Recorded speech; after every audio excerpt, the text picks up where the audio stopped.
Hello, today I turned on and look inside this Philips SPA5300 2.1 speaker system with a subwoofer and make free-air bus test for low-frequency woofer. This multimedia system is at least 16 years old and still going strong. I found it in my grandmother's basement, where she does her painting work, so the subwoofer has a bit of white paint on it.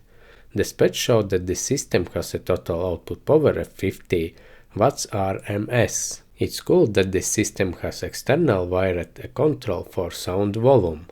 One downside to this system is the fixed 3.5mm input audio cable.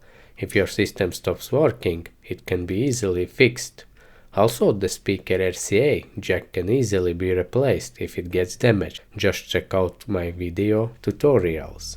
But for now, let's enjoy some background music while I turn on these Philips PC speakers.